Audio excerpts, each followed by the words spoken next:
வணக்கம். இங்க இருக்கிற இந்த நம்பர் கட்டங்களை பார்க்கும்போது என்னடா அது ஏதோ பெரிய கணக்கு மாதிரி இருக்கேன்னு தோணுதா?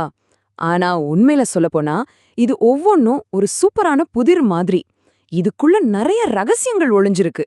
வாங்க அந்த புதிர்களை ஒன்னொன்னா விடுவிச்சு அதுக்குள்ள இருக்கிற ரகசியங்களை நாம கண்டுபிடிக்கலாம். அப்போ இந்த கேள்விதான் நம்மளோட தேடலுக்கு ஆரம்ப புள்ளி.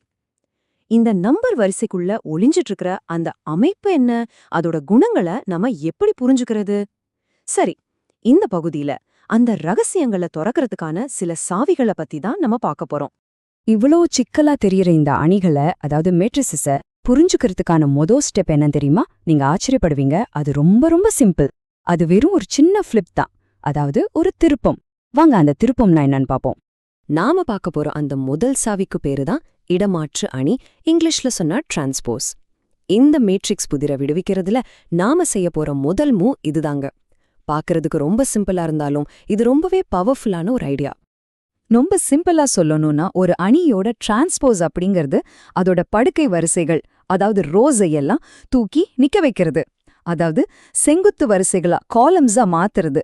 ஒரு பேப்பரை அப்படியே பக்கவாட்டுல திருப்புற மாதிரி நினைச்சுக்கோங்க. அவ்வளவுதான் விஷயம். இங்க பாருங்க, லெஃப்ட்ல இருக்கிறது நம்மளோட ஒரிஜினல் மெட்ரிக்ஸ் ஏ. அதோட முதல் படுக்கை வரிசைய, அதாவது ரோவை கவனிங்க, 3√3 2. இப்போ ரைட் சைட்ல இருக்கிற அதோட டிரான்ஸ்போஸ பாருங்க. அங்க படுக்கையா இருந்த அந்த வரிசை இங்க செங்குத்தா முதல் காலமா மாறி நிக்குது பாத்தீங்களா? இதுதாங்க டிரான்ஸ்போஸ். சிம்பிள். சரி, இந்த டிரான்ஸ்போஸ்க்கு சில ஜாலியான ரூல்ஸ் இருக்கு. ஒரு மேட்ரிக்ஸ ஒரு தடவை திருப்பி மறுபடியும் திருப்பினா என்னாகும்? எஸ், திரும்பவும் பழைய இடத்துக்கே வந்துடும். கூட்டல்ல கூட எந்த பிரச்சனையும் இல்ல. ஆனா பெருக்கும்போது மட்டும் ஒரு சின்ன ட்விஸ்ட் இருக்கு. ஏபி டிரான்ஸ்போஸ் இருந்தா அது பி டிரான்ஸ்போஸ் பெருக்கல் ஏ டிரான்ஸ்போஸா மாறும். ஆர்டர் அப்படியே ரிவர்ஸ் ஆகிடும். இதை மட்டும் நல்லா ஞாபகம் வச்சுக்கோங்க. ஓகே, ஒரு மேட்ரிக்ஸ டிரான்ஸ்போஸ் பண்ணா அது மாறுதுன்னு பார்த்தோம். ஆனா ஒருவேளை ஒரு மேட்ரிக்ஸ டிரான்ஸ்போஸ் செஞ்ச பிறகும் அது கொஞ்சம் கூட மாறாம அப்படியே இருந்தா என்னாகும்? யோசிச்சு பாருங்களேன். இந்த கேள்விதான் நம்மள அடுத்த ஒரு சூப்பரான விஷயத்துக்கு கூட்டிட்டு போக போகுது. அந்த ஸ்பெஷலான நிலைக்கு பேரு தான் சமச்சீர் அணி அல்லது சிமெட்ரிக் மேட்ரிக்ஸ். அதாவது நீங்க அதை திருப்பினாலும் சரி, திருப்பலனாலும் சரி, அதோட தோற்றம் ஒரு இன்ச் கூட மாறாது. அதுக்கு அதுவே ஒரு கண்ணாடி பிம்பம் மாதிரி இருக்கும். இப்போ இந்த மேட்ரிக்ஸ நல்லா பாருங்க. அதோட மூலை விட்டம், அதாவது டாப் லெஃப்ட்ல இருந்து பாட்டம் ரைட் வரைக்கும் போற அந்த லைன ஒரு கண்ணாடியா கற்பனை பண்ணிக்கோங்க. பண்ணிட்டீங்களா? இப்போ பாருங்க, அந்த கண்ணாடிக்கு மேல இருக்கிற நம்பர்ஸும் கீழே இருக்கிற நம்பர்ஸும் அப்படியே ஒண்ணுக்கொன்னு ரிஃப்ளெக்ஷன் மாதிரி இருக்கா? இதுதான் சமச்சீர், பெர்ஃபெக்ட் சிமெட்ரி. இந்த சமச்சீர்க்குன்னு ஒரு ஆப்போசிட் உலகம் இருக்கு. அதுக்கு பேரு தான் எதிர் சமச்சீர் அணி அல்லது ஸ்கியூ சிமெட்ரிக் மேட்ரிக்ஸ். சமச்சீருங்கிறது ஒரு சரியான ரிஃப்ளெக்ஷன்னா, எதிர் சமச்சீருங்கிறது ஒரு நெகட்டிவ் ரிஃப்ளெக்ஷன். அதாவது நீங்க டிரான்ஸ்போஸ் பண்ணா மேட்ரிக்ஸ்ல இருக்கிற ஒவ்வொரு நம்பரும் அதோட மைனஸ் வேல்யூவா மாறிடும். இது ஒரு செம்ம இன்ட்ரெஸ்டிங்கான விளையாட்டு மாதிரி இல்ல? இந்த மேட்ரிக்ஸை பாருங்க.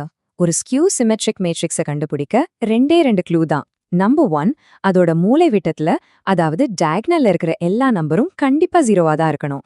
நம்பர் 2, மூலை விட்டத்துக்கு மேல இருக்கிற ஒவ்வொரு நம்பரும் கீழே இருக்கிற அதோட ஜோடி நம்பரோட நெகட்டிவ் வேல்யூவா இருக்கும். இந்த ரெண்டை வச்சு ஈஸியா கண்டுபிடிச்சிடலாம். இப்போதான் நாம கதையோட கிளைமேக்ஸ்க்கு வரும். எந்த ஒரு ஸ்கொயர் மேட்ரிக்ஸ்க்கும் ஒரு சீக்ரெட் ஐடென்டிட்டி இருக்கு. அது என்னன்னா, ஒவ்வொரு ஸ்கொயர் மேட்ரிக்ஸும் உண்மையில 2 பாதியால ஆனது. அந்த ரகசியத்தை தான் இப்போ நாம உடைக்க போறோம். ரெடியா? இதுதான் மேட்ரிசஸ் உலகத்தோட ஒரு பெரிய ரகசியம். நீங்க உலகத்துல எந்த ஒரு ஸ்கொயர் மேட்ரிக்ஸை வேணும்னாலும் எடுத்துக்கோங்க. அதை நீங்க ஒரு சிமெட்ரிக் பகுதியாவும் ஒரு ஸ்கியூ சிமெட்ரிக் பகுதியாவும் 2ஆ பிரிக்க முடியும். இது ஏதோ மேஜிக் மாதிரி தோணலாம், ஆனா இதுதான் மேட்ரிக்ஸோட ரொம்ப ரொம்ப அடிப்படையான ஒரு உண்மை. இந்த சீக்ரெட்டை யூஸ் பண்றது ரொம்ப ரொம்ப ஈஸி. இந்த மேஜிக் ஃபார்முலாவை பாருங்க. எந்த மேட்ரிக்ஸ் ஏவை வேணும்னாலும் எடுத்துக்கோங்க. அதையும் அதோட டிரான்ஸ்போஸையும் கூட்டி 2ஆல வகுத்தா அதோட சிமெட்ரிக் பார்ட் கிடைச்சிடும். அதே மாதிரி 2ஐயும் கழிச்சு 2ஆல வகுத்தா அதோட ஸ்கியூ சிமெட்ரிக் பார்ட் கிடைச்சிடும். இப்போ இந்த 2 புது பார்ட்டையும் திரும்பவும் ஒன்னா சேர்த்தா என்ன நடக்கும்? சர்ப்ரைஸ், நமக்கு நம்ம பழைய ஏ மேட்ரிக்ஸ் அப்படியே திரும்ப கிடைச்சிரும். சரி, வெறும் பேச்சா இருந்தா போதுமா? இந்த மேஜிக்கை நம்ம நேரடியாவே செஞ்சு பார்த்துருவோமா? இங்க பின்னு ஒரு மேட்ரிக்ஸ் இருக்கு. வாங்க இத அதோட 2 சீக்ரெட் பாதிகளா பிரிச்சு எடுப்போம். பாத்தீங்களா, நாம அந்த ஃபார்முலாவை அப்படியே அப்ளை பண்றோம். லெஃப்ட் சைட்ல பியையும் அதோட டிரான்ஸ்போஸையும் கூட்டி 2ஆல வகுத்து அதோட சிமெட்ரிக் பார்ட்டான பிய கண்டுபிடிக்கிறோம். அதே மாதிரி ரைட் சைட்ல பில இருந்து அதோட டிரான்ஸ்போஸை கழிச்சு 2ஆல வகுத்து ஸ்கியூ சிமெட்ரிக் பார்ட்டான கியூவை கண்டுபிடிக்கிறோம். இப்போதான் அந்த முக்கியமான தருணம். நம்ம கண்டுபிடிச்ச இந்த 2 புது பகுதிகளையும், அதாவது பியையும் கியூவையும் ஒன்னா கூட்டுனா என்ன நடக்குதுன்னு பாருங்க. வாவ்! நாம எந்த பி மேட்ரிக்ஸ்ல ஆரம்பிச்சோமோ அதே மேட்ரிக்ஸ் திரும்பவும் கிடைச்சிடுச்சு. இந்த கணக்கோட அழகே தனிதான் இல்லையா? இது வரைக்கும் ஒரு மேட்ரிக்ஸை எப்படி பிரிக்கிறதுன்னு பார்த்தோம். சரி, இப்போ ஒரு மேட்ரிக்ஸ் செய்யற வேலையை எப்படி ரிவர்ஸ் பண்றது, அதாவது அன்டூ பண்றதுன்னு பார்க்கலாம். இதுக்கு நமக்கு தேவைப்படுற இன்னொரு பவர்ஃபுல் டூல் தான் நேர்மாறு அணிகள், அதாவது இன்வர்ஸ் மேட்ரிசஸ். இன்னும் சிம்பிளா சொல்லணும்னா 5ங்கிற நம்பரை எந்த நம்பரால பெருக்குனா 1 வரும், அதோட தலைகீழியான 1/5ஆல பெருக்குனா வரும் இல்லையா? அதே கான்செப்ட் தான் இங்கேயும். ஒரு மேட்ரிக்ஸ் ஏவை அதோட இன்வர்ஸ் மேட்ரிக்ஸ் ஏ இன்வர்ஸால பெருக்குனா நமக்கு ஐடென்டிட்டி மேட்ரிக்ஸ்னு சொல்ற ஐ கிடைக்கும். இதுதான் இதுல பேசிக் ரூல். உங்களுக்கு ஒரு சின்ன கேள்வி. நீங்க வெளிய போகும்போது முதல்ல சாக்ஸ் போடுவீங்க, அப்புறம் ஷூ போடுவீங்க, சரிதானே? இப்போ வீட்டுக்குள்ள வந்ததும் 2யும் கழட்டணும்னா முதல்ல எதை கழட்டுவீங்க? யோசிங்க. கரெக்ட். கடைசியா போட்ட ஷூவை தான் முதல்ல கழட்டுவீங்க. அதாவது நீங்க செஞ்ச செயலை அப்படியே ரிவர்ஸ் ஆர்டர்ல செய்வீங்க. நம்ம மேட்ரிக்ஸோட இன்வர்ஸும் அதே மாதிரி தான். ஏபி இன்வர்ஸ் எடுத்தா அது பி இன்வர்ஸ் பெருக்கல் ஏ இன்வர்ஸா மாறும். ஆர்டர் அப்படியே தலைகீழா மாறிடும். இத சாக்ஸ் அண்ட் ஷூஸ் ரூல் அப்படின்னு ஈஸியா ஞாபகம் வச்சுக்கலாம். சரி, இப்போ நாம கத்துக்கிட்ட ரொம்ப முக்கியமான விஷயங்களை எல்லாம் ஒரே இடத்துல தொகுத்து பாத்திரலாம் வாங்க.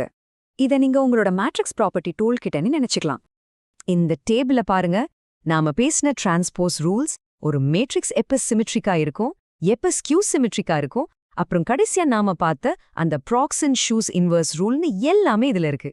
இதுதான் மேட்ரிசஸ் உலகத்துல நாம யூஸ் பண்ண போற ரொம்ப முக்கியமான சில டூல்ஸ். இப்போ உங்களுக்கு மேட்ரிசஸோட சில அடிப்படை பில்டிங் பிளாக்ஸ் பத்தி தெரிஞ்சிருக்கு. இந்த சிம்பிளான விதிகளை வச்சுக்கிட்டு வீடியோ கேம் கிராஃபிக்ஸ்ல இருந்து குவாண்டம் பிசிக்ஸ் வரைக்கும் எவ்வளோ பெரிய சிக்கலான விஷயத்த நம்ம உருவாக்கலாம், இல்லனா பிரிச்சு புரிஞ்சுக்கலாம்னு யோசிச்சு பாருங்க. இந்த எண்களோட உலகத்துல நம்ம கற்பனைக்கே எல்லையே இல்லை.